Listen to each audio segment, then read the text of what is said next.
గురుగారు నమస్కారం అండి. ఏం పేరు మీ పేరు? John Wesley. John Wesley. S. Wesley గారు. ఏం లేదు సార్, తెలంగాణ రాష్ట్రంలో ఇప్పుడు కాంగ్రెస్ పార్టీ అధికారంలో ఉంది. గతంలో మన తెలంగాణ వచ్చిన తర్వాత బీఆర్ఎస్ పార్టీ 10 ఏళ్ళు ఇక్కడ అధికారంలో ఉండే. సో ఈ రెండు ప్రభుత్వాలను మనం పోల్చి చూసుకుంటే సార్, ఈ సంగారెడ్డి నియోజకవర్గంలో ఇక్కడ జగ్గారెడ్డి గారు కాంగ్రెస్ పార్టీ నుంచి ఉన్నారు, చింతా ప్రభాకర్ రెడ్డి గారు ఇప్పుడు ఎమ్మెల్యే, ప్రస్తుత ఎమ్మెల్యే బీఆర్ఎస్ పార్టీ నుంచి ఉన్నారు. సార్ డెవలప్మెంట్ విషయంలో కానీ, మరి అదేవిధంగా ఆ హామీల విషయంలో కానీ ఎలా ఉంది? ఎందుకంటే ఇప్పుడు ఈ రెండు ప్రభుత్వాలను పోల్చి చూసుకుంటే ఏది బెటర్ అనిపిస్తుంది? ఇదే బెటర్ అనిపిస్తుంది, రేవంత్ రెడ్డిదే. అవునా? ఎందుకు సార్ కారణం? కారణం ఆయన అన్ని మంచి పనులు చేస్తుండమ్మా. అంతే. ఓకే, అంటే మంచి పనులు ఏమేంటి సార్? పెన్షన్స్ టైంకి అంతున్నాయి, శాలరీస్ టైంకి అంతున్నాయి. తర్వాత ఆ రైతు బంధు కూడా వేస్తుండు, డిఏలు కూడా ఇస్తున్నాడు. రుణమాఫీ కూడా అయింది. మరి వాళ్ళేమో కోట్ల రూపాయలు అప్పు చేసి వాళ్ళు పెట్టిపోయినారు. మరి ఆ అప్పులు మిత్తే కట్టలేని పరిస్థితిలో ఉంది ఇప్పుడు మన ప్రభుత్వం. మరి అలాంటప్పుడు ఎట్లాంటి చెప్పండి నాకు అది. కానీ సరే, మీరు మంచి క్వశ్చన్ వేశారు సార్. మరి వాళ్ళు కూడా ఏమంటారంటే, మరి ఇవన్నీ అప్పులు ఉన్నప్పుడు నువ్వు ఇలాంటి హామీలు ఎందుకు ఇచ్చావు జనం కూడా అడుగుతున్నారు కదా. అవునండి, ఇస్తారు, గెలవడానికి ఇస్తారు, దాంట్లో ఏముంది. ఇప్పుడు ఎంతమంది ఓడిపోయేటోళ్ళు ఏం పని చేయని వాళ్ళు కూడా హామీ ఇస్తాను, నేను ఇది ఇస్తా అది ఇస్తా అన్ని ఇస్తా అంటారు, గెలిచిన తర్వాత చెయ్యరు. మరి అట్లా అదేం దానికేమండి. ప్రభుత్వం కూడా ఇలాంటి హామీలు చాలా ఇచ్చింది అంటారు. మస్తు ఇచ్చింది, మాకు చేసింది ముంచింది, ఏం లేదు. మాకు ఎంప్లాయీస్ కూడా ఏమి 20వ తారీఖు కూడా పడకుండేది శాలరీస్. పెన్షనర్ కూడా 20వ తారీఖు దాకా కూడా రాకుండే. టైంకి వస్తున్నాయి, ఫస్ట్ సెకండ్కే, ఇంకేం లేదు. బాగుంది సార్, బాగుంది. హామీలు కూడా ఇప్పుడు హైడ్రా అవన్నీ తీసేస్తారు. ఇప్పుడు ప్రభుత్వ భూములు ఎన్ని ఆక్యుపై చేసారు సార్, మీరు చెప్పండి. సమర్థిస్తాను. ఎందుకంటే ఎక్కడెక్కడ ఉన్న ప్రభుత్వ ఆస్తులు అన్ని ఆక్రమణకు గురైపోయి దాంట్లో అన్ని అపార్ట్మెంట్స్ కట్టేసారు. ఇది న్యాయం చెప్పండి మీరే. అది తప్ప కాదా? మరి ఇంకేమండి.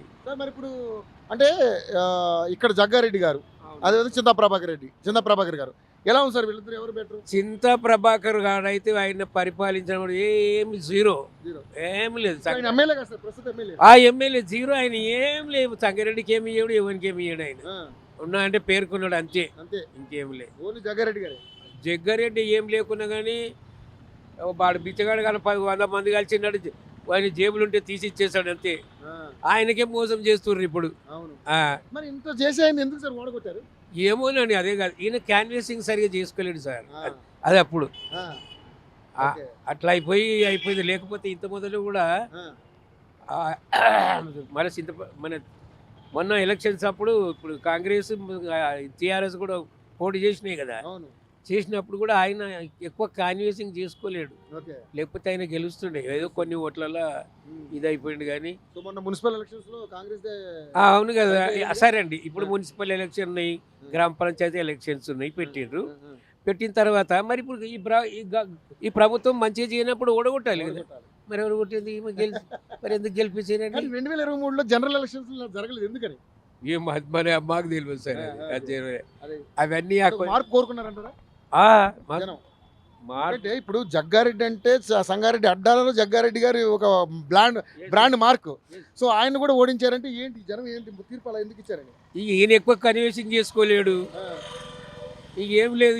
ఆయన మనసులో ఏమనుకున్నాడో ఏమో మన మొత్తం మీద. కానీ అందులో ఆయన ఏం చేసుకోకుండా ఓడిపోయాడు. ఆ ప్రభుత్వంతో పోతే ఈ ప్రభుత్వం చాలా బెటర్ అంటారు. ఎస్, రేవంత్ రెడ్డి మంచిగా చేస్తున్నాడు. ఆయన శ్రమ పడుతున్నాడు, ఎక్కడెక్కడో శ్రమ పడుతున్నాడు, కేంద్రంలో పోయి కొట్లాడుతున్నాడు. ఇప్పుడు ఏ పరిపాలన ఉన్నా కానీ వాళ్ళని మర్యాదగా పోయి మాట్లాడుతున్నాడు.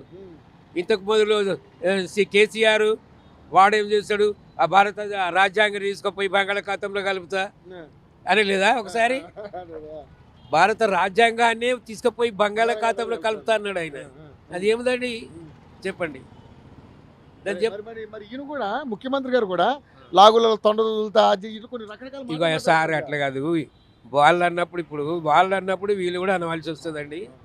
వాళ్ళు కూడా ఏమేమి బూతులు తిట్టినరో, మంచి చెప్పినరో, చెడు చెప్పినరో, కానీ వీళ్ళు కూడా యూజ్ చేసుకోవాలి కదా అన్నమాట. ఎవరికైనా నీవైనా నాకైనా రోషం వస్తుందండి కాదా? మరి ఆయన రేషం ఉన్నది కాబట్టి మాట్లాడుకున్నారు. నీవే నార తీసి మార్గం, నేను కూడా మాట్లాడుతా అన్నట్టు ఇప్పుడు అన్నట్టు చూడు. ఇవాళ కూడా ఏమో ఇస్తున్నాడు అందులో ఆయన. అరే తెలంగాణ తీసుకుంటున్నాడు జాగ్రత్త అంటున్నాడు ఆయన. తెలంగాణ పాడు చేస్తావురా జాగ్రత్త అంటున్నాడు. ఎవరు? కేసీఆర్. మరి దానికి ఎట్లా చెప్పండి. అరే గిరి అంటూ కూడా కరెక్ట్ కాదు. అరే ఏంది ఆయన ఇష్టం ఉన్నట్టు మాట్లాడతాండి బూతులు.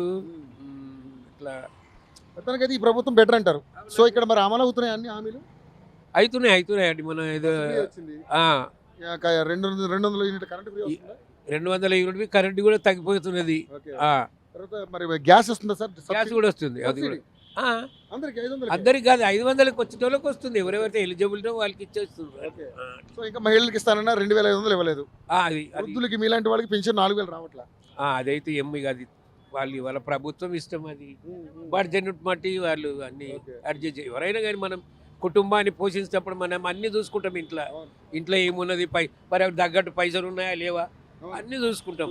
మన పిల్లలకు కావాలి, వాళ్ళ ఫీజులు కావాలి, వాళ్ళ ఇంటి ఖర్చులు కావాలి, ప్రతిదీ కావాలి అన్నప్పుడు మన ఎవరైనా రెస్పాన్స్ ఉంటుందండి. సో మొత్తంగా ఓవరాల్ గా చూసుకుంటే ఈసారి జగ్గారెడ్డి గారు పక్కా గెలుస్తారు కదా? గెలుస్తాడు. వాళ్ళ మిస్సెస్ కి ఇస్తారంటున్నారు టికెట్.